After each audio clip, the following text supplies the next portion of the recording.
கிறிஸ்துவின் இனிய நாமத்திலே உங்களை வாழ்த்துகிறோம். இந்த வாரம் ஆண்டவர் நம்மோடு பேசுகிற வார்த்தை, கன்மலையாகிய கிறிஸ்து நமக்கு ஜீவனுள்ள கல்லாய் இருக்கிறார். கன்மலையாகிய இயேசு கிறிஸ்து நமக்கு ஜீவனுள்ள கல்லாய் இருக்கிறார் என்று பரிசுத்த பேதுரு தன்னுடைய நிருபத்தில் எழுதுகிறதை நாம் பார்க்கிறோம். ஜீவனுள்ள கல் என்றால் ஜீவனை கொடுக்கவும் எடுக்கவும் அதிகாரமுடையவர். அவரே ஜீவனாய் இருக்கிறார். மனிதர்களுக்கு அவர் ஜீவன் கொடுக்கிறார் என்பதை குறித்து யோவான் நிருபத்திலே நாம் பார்க்கிறோம். இன்றைக்கு நாம் பார்க்கிற காரியம், அந்த கன்மலையாகிய கிறிஸ்துவை ஜீவனுள்ள கல்லாய் அங்கீகரித்து விசுவாசிக்கிறவன் ஒருபோதும் பதறுவதில்லை. 1 பேதுரு 2ஆம் அதிகாரம் 1-6 வசனங்களின்படி பார்க்கும் பொழுது, இப்படி இருக்க கர்த்தர் தயவுள்ளவர் என்பதை நீங்கள் ருசி பார்த்ததுண்டானால் சகல துர்க்குணத்தையும் சகல கபடத்தையும் வஞ்சங்களையும் பொறாமையையும் சகலவித புறங்கூறுதலையும் ஒழித்துவிட்டு என்று சொல்லப்பட்டிருக்கிறது. அப்போது what all the qualities that we have to reject, நம்ம வாழ்க்கையிலேருந்து நீங்க வேண்டியது சகல துர்க்குணம், சகல கபடு, வஞ்சம், பொறாமை, சகலவித புறங்கூறுதல், இவைகள் எல்லாம் ஒழித்துவிட்டு நாம் வளரும்படி புதிதாய் பிறந்த குழந்தையை போல திருவசனமாகிய அந்த கலங்கமில்லாத ஞானப்பாலின் மேல் வாஞ்சியாயிருங்கள் என்று சொல்லிவிட்டு, அதற்கு பின்பு அவர் அதை நம்ம வாசிக்க கேட்போம். 4-6 வசனங்களை. மனுஷரால் தள்ளப்பட்டதாயினும் தேவனால் தெரிந்து கொள்ளப்பட்டதும் விலையேற பெற்றதுமாயிருக்கிற ஜீவனுள்ள கல்லாகிய அவரிடத்தில் சேர்ந்தவர்களாகிய நீங்களும் ஜீவனுள்ள கற்களைப் போல ஆவிக்கேற்ற மாளிகையாகவும் இயேசு கிறிஸ்து மூலமாய் தேவனுக்கு பிரியமான ஆவிக்கேற்ற பலிகளை செலுத்தும்படிக்கு பரிசுத்த ஆசாரிய கூட்டமாகவும் கட்டப்பட்டு வருகிறீர்கள். அந்தபடியே இதோ தெரிந்து கொள்ளப்பட்டதும் விலையேற பெற்றதுமாய் இருக்கிற மூளைக்கல்லை சீயோனில் வைக்கிறேன், அதன் மேல் விசுவாசமாய் இருக்கிறவன் வெட்கப்படுவதில்லை என்று வேதத்திலே சொல்லியிருக்கிறது. விசுவாசிக்கிறவன் அவன் ஒருபோதும் வெட்கப்பட்டு போவதில்லை. அப்படி என்றால் இங்கே நாம் பார்க்கிறோம், மனுஷரால் தள்ளப்பட்டவர் இயேசு கிறிஸ்து. இஸ்ரவேல் கோத்திரமும் இஸ்ரவேல் ஜனங்களும் அவரை தள்ளிவிட்டார்கள்.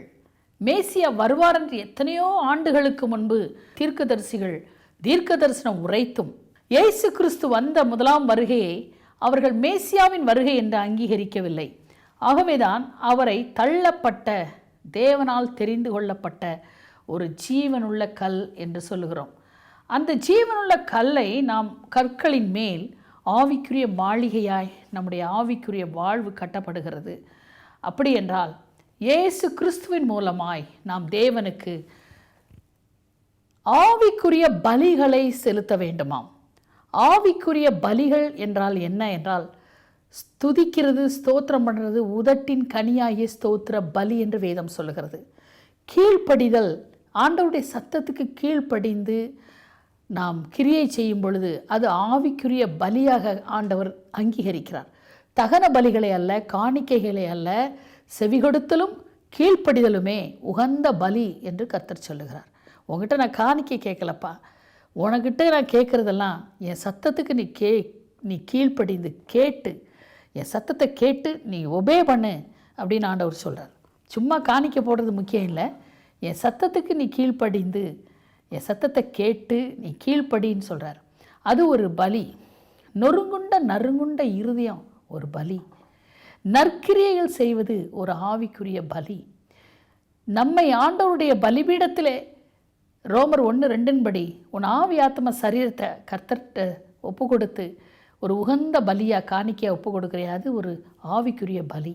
ஸோ இந்த பலிகளை எல்லாம் இயேசு கிறிஸ்துவின் மூலமாய் பிதாவாகிய தேவனுக்கு செலுத்த வேண்டும்.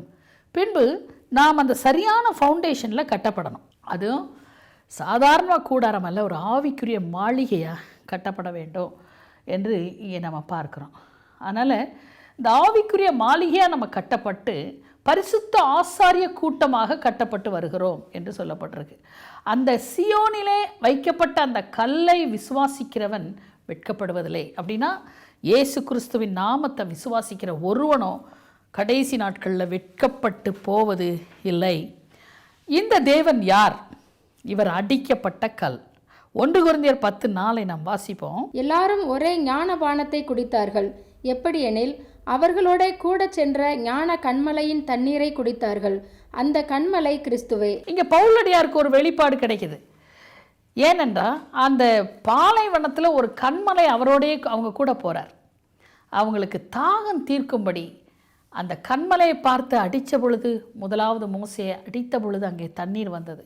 ரெண்டாவது கர்த்தர் சொன்னார், அந்த கண்மலையை பார்த்து பேசுப்பா, தண்ணி வரும் அப்படின்னு சொன்னப்போ இந்த மக்கள் படுத்தின பாடில் அவர் மறுபடியும் அடிச்சிட்டார் கண்மலையை. Second time. அது காட்ஸ் பிளான் கிடையாது. பேசு, தண்ணி தான் சொன்னால் அந்த கண்மலை ஊற்றிடும். அப்போ அவங்களோட ட்ராவல் பண்ணது யார்? கர்த்தராகிய இயேசு கிறிஸ்து. அதனால தான் அவர் சொல்கிறாரு, அந்த அடிக்கப்பட்ட கல் கண்மலையாகிய கிறிஸ்துவே. எல்லாரும் அந்த ஞான பானத்தை அவர்கள் குடித்தார்கள். கண்மலையிலிருந்து வந்த தண்ணீர் அவர்கள் தாகத்தை தீர்த்தது. இன்றைக்கு இயேசு கிறிஸ்து நமக்காக சிலுவையிலே சிந்தின இரத்தமானது நம் இருதயத்திலிருந்து ஜீவ தண்ணீருள்ள நதிகளை புறப்பட பண்ணுகிறார். ஜீவ தண்ணீரை நமக்கு கொடுக்கிறார். இனி தாகமே ஏற்படாதபடி அந்த தண்ணீர் ஆத்ம தாகத்தை தீர்க்கக்கூடியதாய் இருக்கிறது என்று வேதம் சொல்லுகிறது. அடுத்தது, இடறுகிற கண்மலை இடரலை உண்டாக்கிவிட்டது. ஆண்டவராகிய இயேசு கிறிஸ்து இந்த பூமிக்கு பிதாவினுடைய சித்தத்தின்படி தீர்க்க தரிசன வார்த்தையின்படி வந்த பொழுது இந்த மக்கள் அதை நம்புவதற்கு மறுத்தார்கள். ஏசாயா தீர்க்கதரிசியாகவே அதை முன்னறிவிக்கிறார். 8:14, ஏசாயா 8:14 வாசிப்போம். அவர் உங்களுக்கு பரிசுத்த ஸ்தலமாய் இருப்பார்.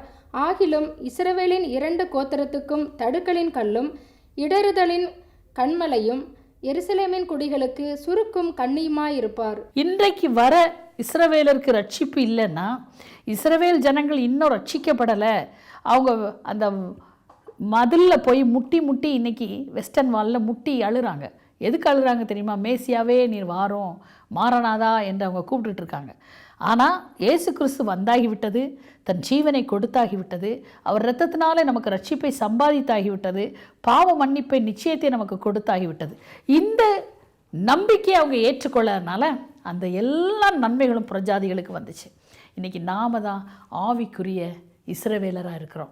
இயேசு கிறிஸ்துவை விசுவாசிக்கிற நாம் அவருடைய பிள்ளைகளாக இருக்கிறபடினாலே நம்மை சுவிகார புத்திரர் ஆகும்படி தம்முடைய பரிசுத்த ஆவியை அவர் நமக்கு தந்தபடியினாலே இன்றைக்கு நாம் ஆவிக்குரிய இஸ்ரவேல் ஜனங்களாய் இருக்கிறோம். தேவனால் தெரிந்து கொள்ளப்பட்டவர்களாய் இருக்கிறோம். அவர்கள் பெற வேண்டிய ஞான நன்மைகளை நாம் இன்றைக்கு ருசித்து கொண்டிருக்கிறோம். ஏன்? அவர்கள் இடறிவிட்டார்கள். இயேசு கிறிஸ்து தானா மேசியா என்று அவர்கள் இடர்னாங்க பாருங்கள். ஆக தடுக்கலின் கல்லும் இடறுதலின் கண்மலையும் அப்புறம் எருசலேமின் குடிகளுக்கு சுருக்கும் கண்ணியும். அவங்க விழுந்துட்டாங்க, அதை விசுவாசிக்கலை. அதை விசுவாசிக்காதனால நன்மைகள் புறஜாதிகளுக்கு பாய்ந்து சென்றது. அதை ரோமர் 9:32-33 அழகாய் பவுலடியார் விவரித்து சொல்கிறார். எண்ணத்தினால் என்னவென்றால் அவர்கள் விசுவாசத்தினாலே அதை தேடவில்லை. மேசியாவை அவங்க விசுவாச கண்ணில் பார்க்கல, நியாய பிரமாணத்தின் கிரியைகளினாலே தேடினார்கள். அவங்க செய்கிற நன்மையினால தான் அவங்களுக்கு ஏதோ ஒன்று கிடைக்க போகுதுன்னு சொல்லிட்டு அவங்க இந்த பூமியில் நாங்கள் கிரியையினால் நியாயப்பிரமாணத்தை கிரியைகள்னால செய்து ஆண்டவரை அடைவோன்னு பார்த்தாங்க. ஆனால் ஆண்டவர் கிரியையினால் அந்த நன்மையை கொடுக்கலை, விசுவாசத்தினால் பெற்றுக்கொள் என்று. யார் ஒருவர் இயேசுவை விசுவாசிக்கிறானோ அவன் நீதிமானாக்கப்படுகிறான். விசுவாசிக்கிறவன் நீதிமானாக்கப்படுகிறான், விசுவாசிக்கிறவன் பரிசுத்தவானாகிறான், விசுவாசிக்கிறவன் அவன் பரிசுத்தமாகிறான். இதுதான் விசுவாசிக்கிறவனுக்கு பரிசுத்த ஆவியின் கொடையை கர்த்தர் கொடுக்கிறார், அருளை கொடுக்கிறார். விசுவாசிக்கிறவனை கர்த்தர் உலகத்தை ஜெயிக்கும்படி வைக்கிறார். அதனால் அவங்க விசுவாசத்தினால தேடலை, அவங்க எல்லாத்துக்கும் ஒரு அடையாளம் கேட்குறாங்க. நீர் மேசியானா அதுக்கு எங்களுக்கு அடையாளம் கொடு, ரெஃபரன்ஸ் கொடு என்று கேட்கிறார்கள். நீர் தான் அந்த தேவன்னா ஒரு அற்புதத்தை எங்களுக்கு செய்யுங்க அப்படின்னு கேட்குறாங்க. ஆண்டவர் எத்தனையோ அற்புதங்களை அவர் வழி நெடுக்க அவர் செய்து கொண்டிருந்தாலும், ஊழியத்தின் நாட்கள் எல்லாம் அவர் நன்மை செய்கிறவராய் சுற்றி திரிந்தாலும், இந்த ஜனங்களுடைய ஆவிக்குரிய கண்கள் திறக்கப்படாதபடியினாலே அவர்கள் கிரியையினாலே தேவனை தேடினார்கள். இன்றைக்கு அப்படி தேடுறவங்க நிறைய பேர் இருக்காங்க. நான் 4 ஏழைக்கு சாப்பாடு போட்டால் எனக்கு ஒரு புண்ணியம் வரும். ஏழைக்கு போடு, எல்லாம் இறங்க, அது ஆண்டவர் தவறு சொல்லலை. ஆனால் உன் கிரியையினால் நீ நீதிமானாக முடியாது, உன் கிரியையினால் நீ தப்ப முடியாது. ஆண்டவரை நீ மெய்யான தேவனை நீ நம்பும் பொழுது தான் உனக்கு ஜீவன் உண்டாகிறது. மெய்யான தேவனை நீ நம்பும் பொழுது தான் உனக்கு விடுதலை உண்டாகிறது. அந்த மெய்யான உன்னை சிருஷ்டித்த தேவனை நீ நம்பும் பொழுது, விசுவாசிக்கும் பொழுது தான் உன் வாழ்க்கையில் மாறுதல் உண்டாகிறது. ஆகவே இந்த தேவன் இடறுதலின் கண்மலையும் சுருக்கும் கண்ணியுமாய் இஸ்ரவேலருக்கு இருந்தார் என்று சொல்லி பார்க்கிறோம். ஆகவே அவரிடத்தில் விசுவாசமாய் இருக்கிறவன் வெட்கப்பட்டு போவதில்லை என்று எழுதியிருக்கிறது. இந்த கடைசி நாட்களிலே அநேகர் மறுதலிப்பாங்க, அநேகர் பின்வாங்கி போவாங்க, அநேகர் அந்த கிறிஸ்துவின் ஆவியை பின்பற்றுவார்கள், அநேகர் கள்ள தீர்க்கதரிசியின் வார்த்தைகளை நம்புவார்கள். அந்த கள்ள தீர்க்கதரிசன ஆவி எது? இயேசு கிறிஸ்துவை அறிக்கை செய்யாத எந்த ஒரு ஆவியும் கள்ள தீர்க்கதரிசன ஆவி அந்தி கிறிஸ்துவின் ஆவியா இருக்கு. ஆனால் அவங்க அற்புதங்களை செய்வாங்க, அடையாளங்களை செய்வாங்க, நல்லவங்க மாதிரி சமுதாயத்தில் ஒரு சமாதானத்தை கொண்டு வர மாதிரி ஒரு ஆக்ட் விடுவாங்க. ஆனால் இதை பார்த்து நம்ம நம்பக்கூடாது. அதனால தான் அந்த இடறுதலின் கல்லை நம்ம ஜாக்கிரதையாக விசுவாசிக்கணும். சியோனில் ஆண்டவர் தூக்கி வச்சிட்டார். யாரெல்லாம் இயேசுவை விசுவாசிக்கிறியோ நீ என்கிட்ட வா. இயேசு கிறிஸ்துவின் மூலமாக தான் ரட்சிப்பு. இயேசுவின் நாமம் அல்லாமல் ரட்சிப்பு இல்லை. முழங்கால் யாவும் முடங்கும், நாவுகள் யாவும் அறிக்கை செய்யும் அந்த நாமத்திலே. அந்த நாமத்தை தூஷிக்கிறவனும் அந்த நாமத்தை அறிக்கை செய்யாதவனும் அந்தி கிறிஸ்துவின் ஆவியாய் இருக்கிறான். எல்லா சம்மதம்தான், எல்லா மதமும் ஒன்று தான் அப்படின்னு அவன் எக்காலத்தை ஊதலாம். ஆனால் நானே வழியும் சத்தியமும் ஜீவனுமாய் இருக்கிறேன், என்னை அல்லாமல் ஒருவனும் பிதாவினிடத்தில் வரான் என்று இயேசு கிறிஸ்து தெளிவாய் சொல்லியிருக்கிறார். தேவ பிள்ளைகளே, அவரை விசுவாசிக்காட்டால் நமக்கு நியாய தீர்ப்பு உண்டு இந்த உலகத்தில். அந்தி கிறிஸ்துவோடு இணைந்து விடாதே, பின்வாங்கி போகாதே, நீ விசுவாசத்திலே நிலைத்திரு என்று கர்த்தர் சொல்கிறார். 4வது, நசுக்கி போடும் கல். அது என்ன? மத்தேயு 21:44 இயேசு கிறிஸ்து சொல்கிறார், இந்த கல்லின் மேல் விழுறவனோ, கல் மேலே ஒருத்தன் டொம்முன்னு போய் விழுந்தா அவன் மண்டை தான் உடையும். அந்த கல் தெரியாமல் ஒருத்தன் மேலே உருண்டு விழுந்துட்டாலும் அவன் தான் நசுக்கி போவான். கல்லுக்கு சேதம் இல்லை. கல் வேணால் லேசாக 2 கிராக் விட்டாலும் அதுக்கு பிரச்சனை கிடையாது. கல்லின் மேல் விழுகிறவனுக்கும் பிரச்சனை, கல் எவன் மேல் விழுகுதோ அவனுக்கும் பிரச்சனை. மோதாத ஆண்டவர்கிட்டன்னு ஆண்டவர் சொல்கிறார். இயேசு கிறிஸ்துவ விசுவாசி, நீ விசுவாசத்தால் நீ நீதிமானாக்கப்படுவேன். அவருக்கு விரோதமாக நீ பேசுகிற எல்லா வார்த்தையும் போய் அவர் மேலே நீ மோதுற மாதிரி. கடைசி நாட்கள்லாம் அவருடைய கல் பூமியை நிரப்ப போகுது. அப்போ உருண்டு வரும்போது நீ நசுங்கி போவன்னு ஆண்டவர் சொல்கிறார். ஜாக்கிரதையாக இருப்போம். அடுத்தது, விலையேற பெற்ற மூளைக்கல். விலையேற பெற்றது, விலை கொடுக்க முடியாது அந்த கல்லுக்கு. அப்போஸ்தலர், தீர்க்கதரிசிகள் என்ற அஸ்திபாரத்தின் மேலே தான் நம்ம ஆவிக்குரிய வாழ்க்கை கட்டப்படுது. அஸ்திபாரம் இயேசு தான். அஸ்திபாரம் அவர் தான். நம்ம ஆத்ம நங்கூரம் அவர் தான். நம்மளை வழிநடத்தி செல்கிறவர் அவர் தான். அவர் மேலே நம்ம கட்டப்படும் பொழுது விலையேற பெற்ற மூளைக்கல் அவர். ஏசாயா 28:16 ஆதலால் கர்த்தராகிய ஆண்டவர் உரைக்கிறதாவது, இதோ அஸ்திபாரமாகிய ஒரு கல்லை சியோனிலே வைக்கிறேன், அது பரீட்சிக்கப்பட்டது, விலையேற பெற்றது, திட அஸ்திபாரம் உள்ளது, அது மூளைக்கல்லாய் இருக்கும், அதை விசுவாசிக்கிறவன் பதறான். It is a tested stone. ஆண்டவர் சோதிக்கப்பட்டார். ரட்சிப்பின் அதிபதியாகிய அந்த தேவனை, அந்த ரட்சிப்பை நமக்கு கொடுக்கிற அந்த கடவுளை, அந்த மனுஷகுமாரனுக்கு ஆண்டவர் ஒரு டெஸ்ட் வச்சார் பாருங்க. ஏன்னா இன்னும் அவரை பரிசுத்தப்படுத்தி நமக்கு இரட்சகராய் வைப்பதற்காக. அந்த ரட்சிப்பின் அதிபதியே அந்த சோதனையை கடக்க வேண்டியது இருந்தது, அந்த உபத்திரவத்தின் பாதையை கடக்க வேண்டியது இருந்தது. ஓ தேவ பிள்ளைகளே, அவர் பரீட்சிக்கப்பட்ட ஒரு கல். நல்ல வைரந்தான், வைடூரியந்தான்னு சொன்னால் சும்மா ஒரு கல்லை எடுத்து வைரன்னா நம்பிடுவியா? அதை டெஸ்ட் பண்ணுவான் அவன், கல்லுக்காரன் டெஸ்ட் பண்ணி அது என்ன கேரட்டுன்னு கொண்டு சொல்லுவான். அப்போ தான் அது வைரம், அது வைடூரியம் அப்படின்னு நம்ம சொல்ல முடியும். அப்போது இயேசு கிறிஸ்துவும் பரிசுத்தர் என்பதற்கு அவர் பரீட்சிக்கப்பட்டார், அவர் சோதிக்கப்பட்டார். அதற்கு பிறகு அவர் ரட்சிப்பின் அதிபதியாய் எல்லா நாமங்களுக்கு மேலாக உயர்த்தப்பட்டார். நாம் விசுவாசிக்கும் பொழுது நாம் அவருடைய ராஜ்யத்திலே பிரவேசிப்போம், அவரோடு கூட ஆளுகை செய்வோம். கண்களை மூடுவோம். அன்பு தகப்பனே, இந்த நல்ல வேலைக்காக நாங்கள் உம்மை ஸ்தோத்திரிக்கிறோம், துதிக்கிறோம். எங்களோடு நீர் பேசினீர் அப்பா. ஜீவனுள்ள கல்மேல் நாங்கள் அழகாய் கட்டப்பட வேண்டும், ஆவிக்குரிய மாளிகையாய். இப்பொழுது நீர் எங்களை கட்டி எழுப்பி கொண்டிருக்கிறீர். எங்களுடைய அஸ்திபாரம் இயேசு கிறிஸ்துவாய் இருக்க வேண்டும், மனிதர்கள் அல்ல, அவர்களுடைய போதனைகள் அல்ல. ஆண்டவருடைய வார்த்தைகளும் அவரே எங்களுக்கு திட அஸ்திபாரமாய் இருக்கும்படி வேண்டிக் கொள்கிறோம். அந்த மூலைக்கல்லை நாங்கள் விசுவாசிக்க வேண்டும். சியோனிலே உயர்த்தி வைக்கப்பட்ட மூலைக்கல் இயேசு கிறிஸ்து. அவர் சோதிக்கப்பட்டு பரிசுத்த தேவன் என்று அறிவிக்கப்பட்டவர், இரட்சிப்பின் அதிபதி. அவர் மேல் எங்கள் நம்பிக்கையை நாங்கள் வைக்கும் பொழுது ஒருபோதும் நாங்கள் வெட்கப்பட்டு போவதில்லை. இந்த கடைசி நாட்களிலே இந்த விசுவாசத்தை சோதிக்கும்படி பிசாசு எழும்புவான்.